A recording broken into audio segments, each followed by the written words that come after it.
Good morning, guys, and welcome back to Dusting Off Warlord, Saga of the Storm, featuring Gethseme Steelshard, an old warlord that was around in pre-campaign and was brought back for 4th edition.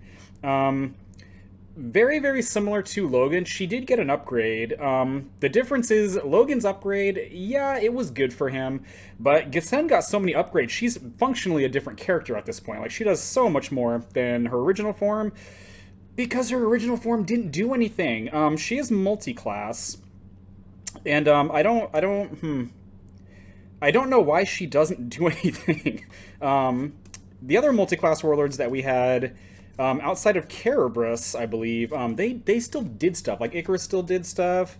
Sorceress Grain did stuff. Gethseme is just happens to be a fighter and a rogue, and that's all she does. So, but we'll get into her.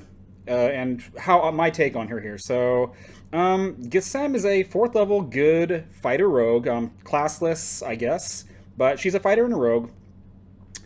She, interestingly enough, her first card, she was the Princess of Rockhome. She doesn't have that on her new version. It doesn't change anything. I don't know if this is Rack Ironbone's daughter or not, because their last names are different. I don't know. But dwarf names are also really weird with how they get them and everything. So, but she's got some pretty good stats here. She's got +8, +5 for her attacks, 16 armor class. She has +7 skill, which is a bump up from the 5 it used to be. Like, oh gosh, like what I don't know what they were thinking with her original version. Like, this was a format that had Zod and Belial, and then it had Gethseme Steelshard. Like, I don't think I ever saw her, but that's fine. And she's got 3 hit points. So, again, her original version from, what is this, Tooth and Claw? She didn't have any abilities, but she got 2 really nice ones here in 4th edition. So, she inflicts an additional wound with melee and range strikes against monsters. That's one thing she does. And she has this react. After 1 or more wounds are removed from Gethseme, perform a +5 melee strike. And this is not once per turn either. So if you can heal her multiple times, you can keep taking advantage of that, which I think is pretty cool. So yeah, we are going to be playing very heavily into both of those abilities. So as far as our start goes, nothing really crazy here. We've got 2 copies of Wall and 3 copies of Prophet. You can kind of change this around in several different ways. I think for a long time I was running Linnea Warsong.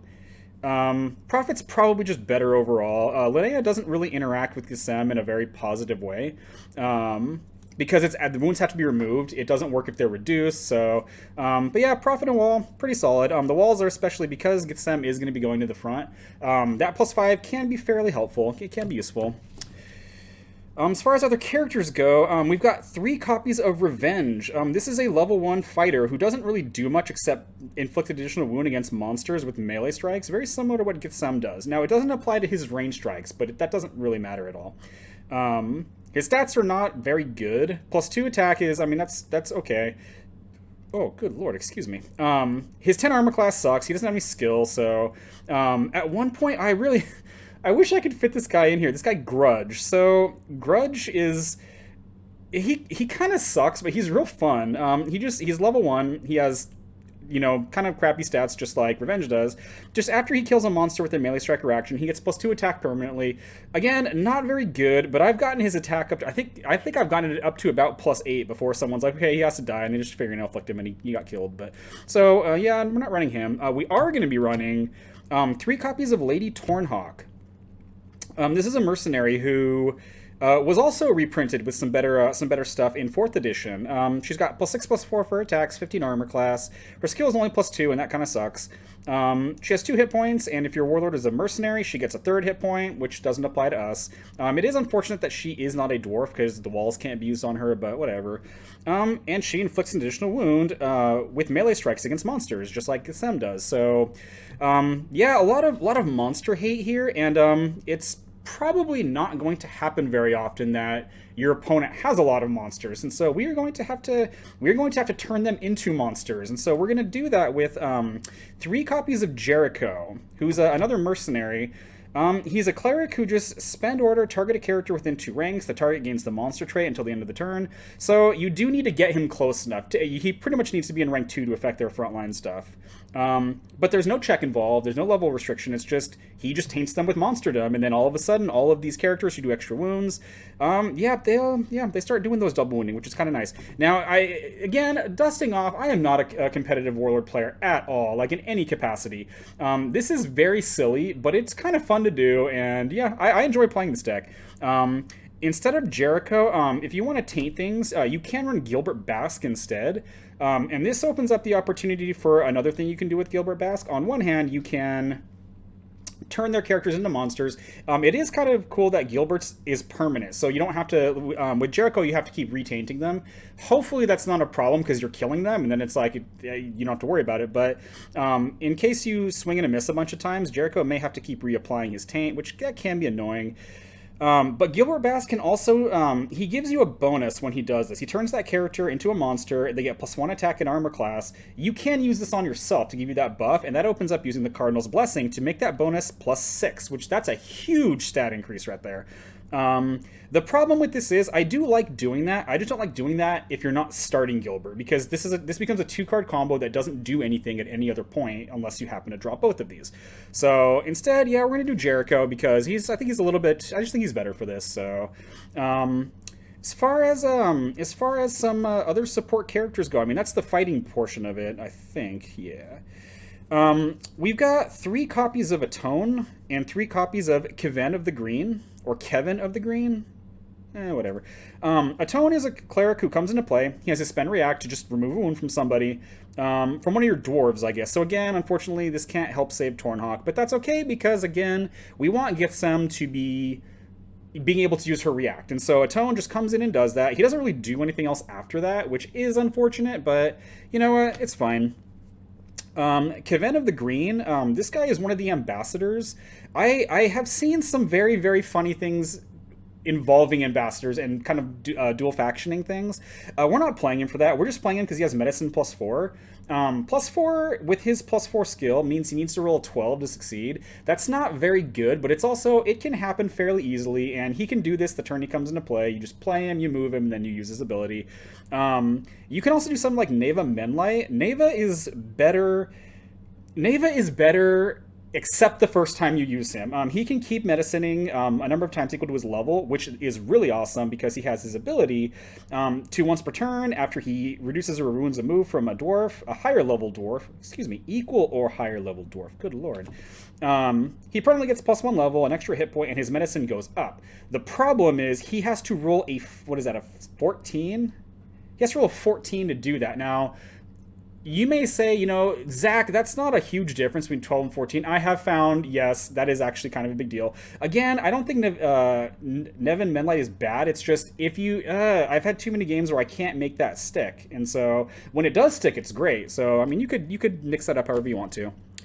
We also have a copy of Door to the World. Again, this won't trigger Gethseme's react, but it is healing and it's react healing. So if someone's gonna kill you, this might be the only thing keeping you alive. So that's awesome.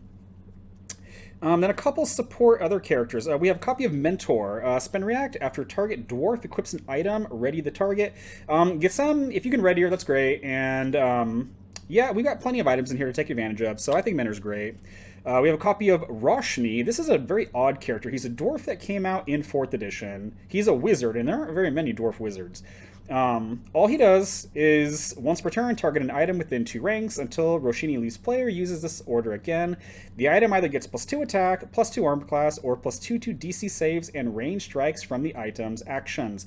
Really all we're doing with this is we're using this to buff her armor class. Like, that's really all this is doing. You just target one of her items and you give it +2 AC to help try to keep her alive, because again, she's going to the front. And then rounding it out, we have a copy of Roar. Roar is kind of similar to Atone, where he comes into play and he has a spend react, and that's really all he's doing. In this case, he's not healing you, he's readying you. So he spend react after Roar enters play, ready an equal or lower level non-stunned dwarf you control, and because Gethseme is only level 4, he can ready her, so that's pretty awesome. I quite like that.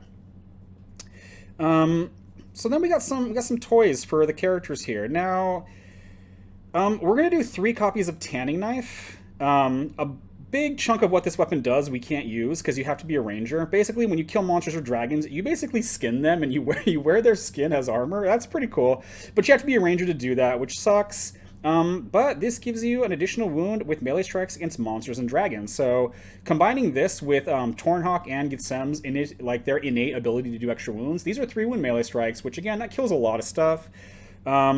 Now, you can also run, I do really like Zin's Blades with Gethseme. Zin's Blades is kind of an interesting weapon. It's got, its stats are better than the Tanning Blade because it's giving you the +1 armor class. It's a 6th level rogue action, or rogue item, but it's also a level 4 fighter item. If this character is a fighter, you get power attack. If this character is a rogue, you get riposte. And if you have both power attack and riposte, you get defend. All those are at +5. So Gethseme holding this, that's a lot of stuff she has. Power attack is great. It's not as good as the tanning knife, but in case they're not a monster, the extra wounding can be nice. Riposte, again, great. Defend, great. All these things are great. Really, the reason I don't like this is because I don't really want to run just one of these, and Tornhawk can equip this, but her skill is so low at +2. She needs, what is that, a 13? This is not a math day for me. Yeah, that'll give her the bonuses at a total of +7 with her skill. That's really not good that she has to roll 13s to do that. So I think this is still good. With Gethseme, she needs, what is that, 8s? And that's much better because that's more than half the time. But yeah, no, we're gonna stick with the tanning knife. If you do want defend and riposte, you can also run Black Ruby Dagger. This is a shield that basically Gethseme can throw it on, and it does give her defend and riposte. Now, the bonuses are very low, but it's also giving you a little bit of stats, so that's kind of nice. To shore up to your skill, you can run Symbol of Kerberos, which I'm a big fan of. This is in a lot of my decks. I'm a really big fan of this. It's just a little bit of bonus to everything. +1 attack, +1 armor class, +4 skill. My wizards love this card. Then for some protection, we've got Spider Vestments. This gives you stealth if you're a rogue at +5, and it's giving you +2, and so I find this great for keeping her alive.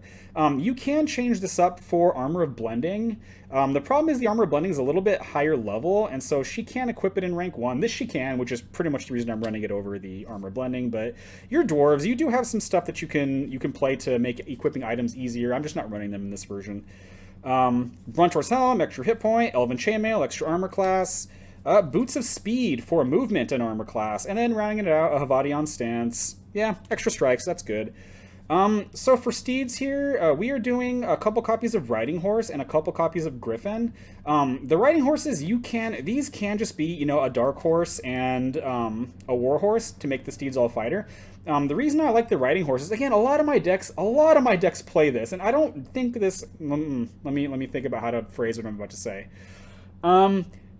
I used to think this was like a crappy card because it's like all it does, it's classless and it moves you forward and it doesn't do anything cool like all the other steeds do. This has found it, like I started thinking this is in a lot of my decks, so maybe it's not as bad as I think it is. And the reason we're playing this is because there are some games where you need Jericho to go off the turn you play him, and he can't equip any fighter steeds. So it doesn't happen terribly often, but just sometimes, it's turn 2 and I drew my first Jericho and I really needed Monster Taint something. So it's like, Riding Horse to do it. Yeah, the other steeds they're a little bit better for the fighting characters, but sometimes you just need that extra movement. So that's going to round it out for the items. As far as actions go, we've got 3 copies of Inheritance. This just lets Gethseme find some of these stuff. In particular, the Tanning Knife I think it's really important for her to be able to just one-shot, again, a lot of things with that 3-wound strike. But, you can find other things, your armor and, stuff like that. We also have some other kind of fightery actions here. So we're playing 3 copies of Ravage and 3 copies of Blood for Blood. These pretty much do the same thing. Ravage is a 4th level action, it's a fighter action. Before this fighter inflicts wounds with a melee strike, reduce the wounds to 0, remove 1 wound from the fighter, and inflict 1 wound from the target of the melee strike. So this does make it so that all her high wounding doesn't really matter, but if they only have 1 wound or they only have 1 wound left, this is fine. This heals you for 1, and because it's healing you, it's also generating a strike with her because she's got her react. So I do quite like this.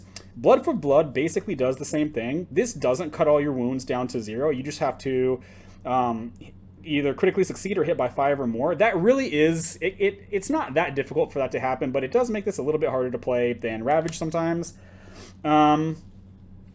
Yeah, and basically does the same thing. After you perform a melee strike that was a critical success or hit by 5 or more, remove a wound from this character. And if you're a cleric or paladin, you can remove a wound from a different character. She is not. This is just, again, these cards functionally, when they go off, they do the same thing. So, then rounding it out, we have just one copy of Twist the Blade. You can run multiple copies of this. I usually don't think that's necessary. And my meta doesn't have too many people who this is even really usable against. Like, we generally don't play build decks because we don't find them particularly interesting. So, but we've got one copy of that just in case, and then 3 copies of Beyond the Grave. So, I've mentioned this card before in, I believe it was in the Brickta video, where you can use this to stop somebody from attempting to spend or stun you, so it's protection from that. She does need to, unless she's wearing the ring, she does need to roll a 10, which... it's about half the time. But it also has the other react. Before this fighter is killed, perform a melee strike. If this fighter is level 4 or higher, he gains power attack +7 for this strike. So again, the reason I'm running this instead of the other protections is mostly for that react, because she can hit pretty freaking hard. So that's pretty awesome.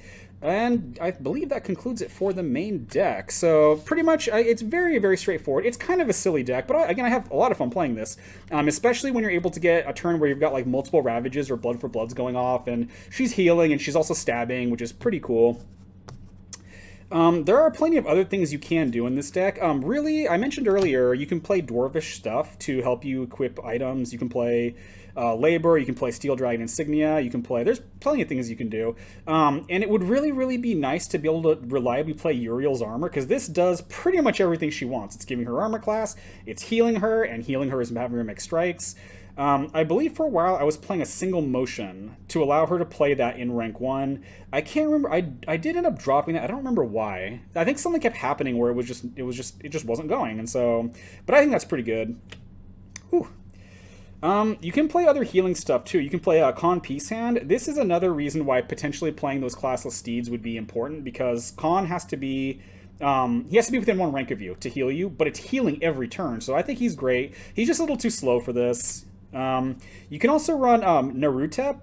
This guy came out of 4th edition. Basically, he heals monsters, and so you can use the Jerichos to heal or to turn yourself into a monster, and then this guy can heal you. So that's pretty cool. I don't think I've ever done that. I have run Khan at times, but just not in this build. And then another card that I used to actually, I probably should find a way to fit this back in, is Black Moss, because one of the problems with certain types of decks like this is they may not even swing on Gethseme unless they're going to take her out in like one go. Like they're doing one full attack that the bonuses are high enough that you're never really removing wounds from her because she's dead.